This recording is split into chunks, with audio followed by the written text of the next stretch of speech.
Punjab pro TV देख रहे सारे दर्शकों का स्वागत है। लोक सभा च जारी मानसून इजलास की शुरुआत के विच ही हंगामा हो गया है। जी हाँ, पहले ही जिसके आसार नज़र आ रहे सन कि ये मानसून इजलास हंगामेदार होने जा रहा है, बिल्कुल उदा ही होया। इजलास के शुरू होते ही जिस तरीके ही स्पीकर ओम बिरला वालों इसकी शुरुआत की गई, बिछड़ियां रूहां श्रद्धांजलि दी गई, जिन्हों की प्राप्तियां से उन्होंने ਵਧਾਈਆਂ ਦਿੱਤੀਆਂ ਗਈਆਂ। जिस तो बाद ही प्रश्न काल की हले शुरुआत ही की गई सी तां विरोधी धिरां वालों हंगामा करना शुरू कर दिता। विरोधी धिर ऑपरेशन सिंदूर ते सब तो पहला चर्चा की मंग कर रहे सन। प्रश्न काल का ऐलान होंदे ही विरोधी धिर अपनी सीटां ते खड़ा हो गया तो नारेबाजी शुरू कर दी। समाजवादी पार्टी तो अखिलेश शर्मा अपनी सीट पर खड़े हो गए तो तमाम विरोधी धिर दी जिन्नियां पार्टियां सी उन्होंने अपनी सीट पर खड़े होकर हंगामा करना शुरू करता, नारेबाजी करनी शुरू कर दी। जिस तो बाद स्पीकर वालों उन्होंने समझाने की कोशिश की गई कि प्रश्न काल तो बाद जी कि सारे मुद्दों पर चर्चा की जाए, पर विरोधी धिर ऑपरेशन सिंदूर ते अड़िया सी। विरोधियों का कहना सी कि जिस तरीके देशा विदेशों बार बार ऑपरेशन सिंदूर की चर्चा हो रही है, राष्ट्रपति ट्रंप 20 तो वध बारे कह चुके हैं कि उन्होंने वालों ही इनू बंद करवाया गया, 5 जहाज़ों का नुकसान होया। तमाम इसनूं लैके विरोधी धिर चाहता है कि ऑपरेशन सिंदूर के बारे सरकार है जी वो भारत की जनता को क्लीयर करे कि आखिर ऑपरेशन सिंदूर की सी। जिस तो बाद हंगामा शुरू हो गया। हंगामा वधदे सार ही स्पीकर ओम बिरला वालों लोक सभा की कार्रवाई नूं 12 बजे तक जिहड़ा कि वो हुण स्थगित कर दिता गया है। विरोधी धिर इकट्ठे हैं, उन्होंने कहना है कि सरकार ऑपरेशन सिंदूर ते जरूर जवाब देवे। प्रश्नकाल प्रश्न संख्या 1 Shri Pradeep Purohit. Shri Pradeep Purohit question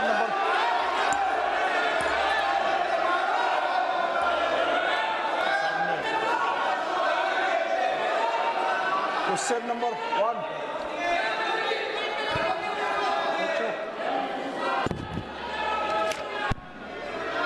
question number 1 उत्तर सभा पटल पर रखा गया है।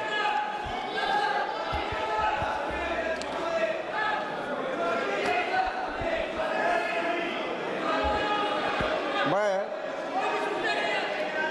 माननीय सदस्यगण प्लीज, अखिलेश जी इनको बिठाइए प्लीज, एक मिनट बैठिए प्लीज, सुनिए, बैठिए मणिकम जी बैठिए। माननीय सदस्यगण,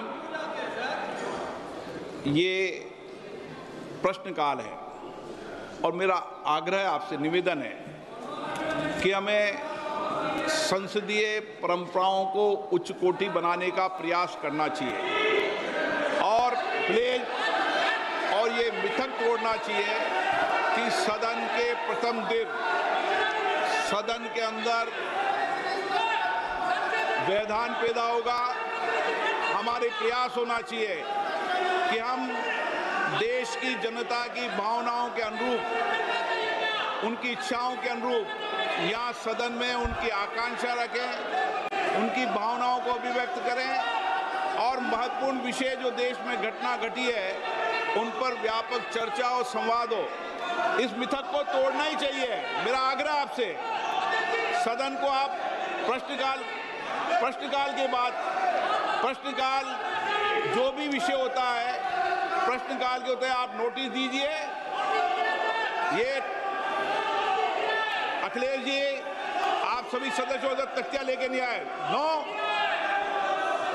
मैं आपको प्रश्नकाल के बाद सब विषयों पर चर्चा करूं। प्लीज बैठिए। नो, ये तरीका उचित नहीं है।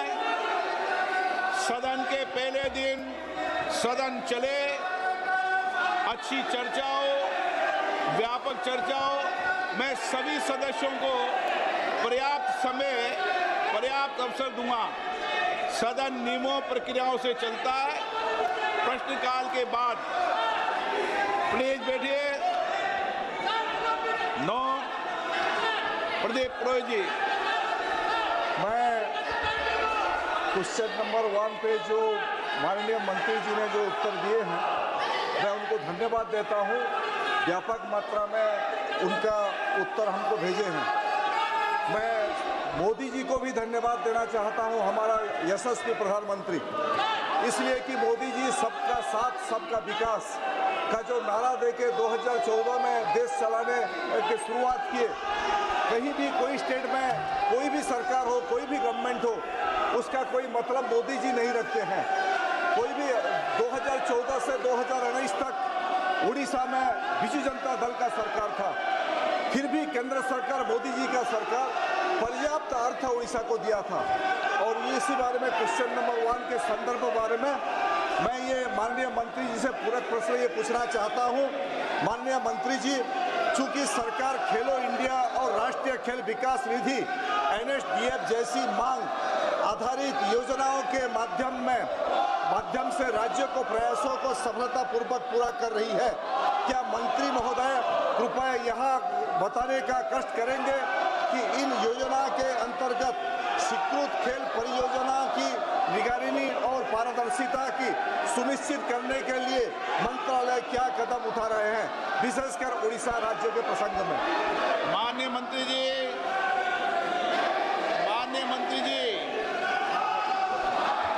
अध्यक्ष महोदय, मैं आपके माध्यम से सदस्य जी को बताना चाहती हूँ कि उड़ीसा के राज्य में खेलो इंडिया के माध्यम से हमने लगभग 15 जिलों में खेलो इंडिया के सेंटर दिए हुए हैं। वहाँ पे हमारा खेलो India state centre of excellence भी शुरू है और उसके बावजूद खेलो इंडिया की अलग अलग योजनाएं भी हम वहाँ पे प्रारंभ कर चुके हैं। और मुझे लगता है कि खेलो इंडिया के माध्यम से जो हर डिस्ट्रिक्ट में जो सेंटर हमने दिए हैं, सेंटर के मतलब डिस्ट्रिक्ट के अनुसार से वहाँ पे हर खेल की शुरुआत हो चुकी है और अगर कुछ अलग उनकी अपेक्षा होगी तो हम जरूर पूरी करेंगे। आप ऑपरेशन सिंदूर पर चर्चा करना चाहते हैं? जाओ बैठो, प्रश्नकाल बाद चर्चा कराएंगे। चलो बैठिए सदन के अंदर। हाँ, हर चीज का जवाब देगी सरकार, हर चीज का सरकार ने काम जवाब देंगे। बैठिए आप।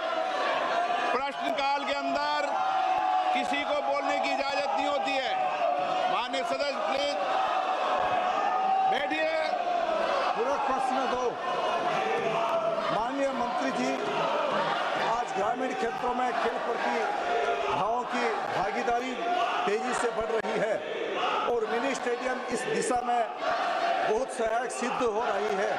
क्या मंत्री जी बताना चाहेंगे कि क्या सरकार खेलो इंडिया योजना के तहत पिछड़े और आकांक्षी जिलों से प्राप्त प्रस्तावों को प्राथमिकता देकर उनके तेजी, स्वीकृति और विकास के लिए कोई विशेष पहल कर रही है? मैं माननीय सदस्य जी को बताना चाहूँगी कि जो मिनी स्टेडियम के बारे में उन्होंने यहाँ पे पूछा है वो राज्य सरकार का विषय और जो छोटे स्टेडियम है वो राज्य सरकार के माध्यम से पूरे किए जाते हैं। जो केंद्र सरकार के माध्यम से जो बड़ी मांग जो आती है, जो स्टेट गवर्नमेंट को जो सपोर्ट के लिए लगता है, वो राशि हम वहाँ पे उपलब्ध करवाते हैं। लेकिन जो डिस्ट्रिक्ट में जो छोटे सेंटर जो चाहिए वो राज्य सरकार के माध्यम से पूरे किए जाएंगे। Doctor Amar Singh, no. आप प्रश्नकाल जैसे महत्वपूर्ण विषय पर जवाब मांगते हो, सरकार जवाब देने को तैयार है। ये सदन है, नारेबाजी करने के लिए आप सदन के बाहर जाओ। सदन में नारेबाजी करना उचित नहीं है। सदन में नियमों से सवाल उठाओ, सरकार जवाब देगी।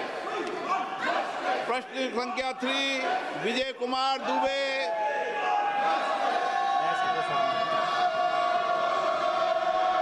माननीय मंत्री महोदय,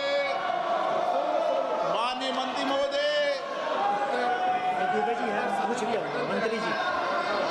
उत्तर सदन के पटल पे रखा है। माननीय सदस्य। माननीय अध्यक्ष जी, आपके माध्यम से मेरा माननीय मंत्री जी से प्रश्न है, चूँकि PM इंटरशिप योजना का लाभ विशेषकर देश के किनारे बसे उन पिछड़े जिलों के लिए अति महत्वपूर्ण है जहां की कोई औद्योगिक व्यवस्था नहीं है। असहाय परिवार के युवा यदि कठिन परिस्थितियों में हाई स्कूल इंटर कर लिए तो भी उनको मजबूरीवश मजदूरी करना पड़ता है। अतः क्या माननीय मंत्री जी ऐसे ही जिला कुशीनगर, गोरखपुर ऐसे पिछड़े जहां गत वर्ष मात्र कुशीनगर में 20 बच्चों का स्कोप मिला था कि माननीय मंत्री जी से मेरा प्रश्न है, ऐसे पिछड़े जिले कुशीनगर और अन्य जगह स्कोप को बढ़ाने की व्यवस्था सुनिश्चित करेंगे? आदरणीय अध्यक्ष महोदय, प्रधानमंत्री इंटर्नशिप स्कीम आदरणीय प्रधानमंत्री नरेंद्र मोदी जी के नेतृत्व में देश के 1 करोड़ युवाओं को 5 साल में 1 करोड़ युवाओं को 5 साल के अंदर इंटर्नशिप देगी, जिसमें 10वीं 12वीं ग्रेजुएट तक के जो युवा हैं वो पार्टिसिपेट कर पाएंगे। और वो पहले जो पायलट दिया गया है वो देश के 36 राज्यों में इसका विस्तार हुआ और उसके अंदर 1,81,000 कैंडिडेट्स ने अप्लाई किया और उसके अंदर 1,34,000 एप्लीकेंट शॉर्टलिस्टेड हुए, जिसमें उनको ऑफर्स दिया 82,000 युवाओं को ऑफर दिया गया और 28,000 युवाओं ने उसको एक्सेप्ट किया है।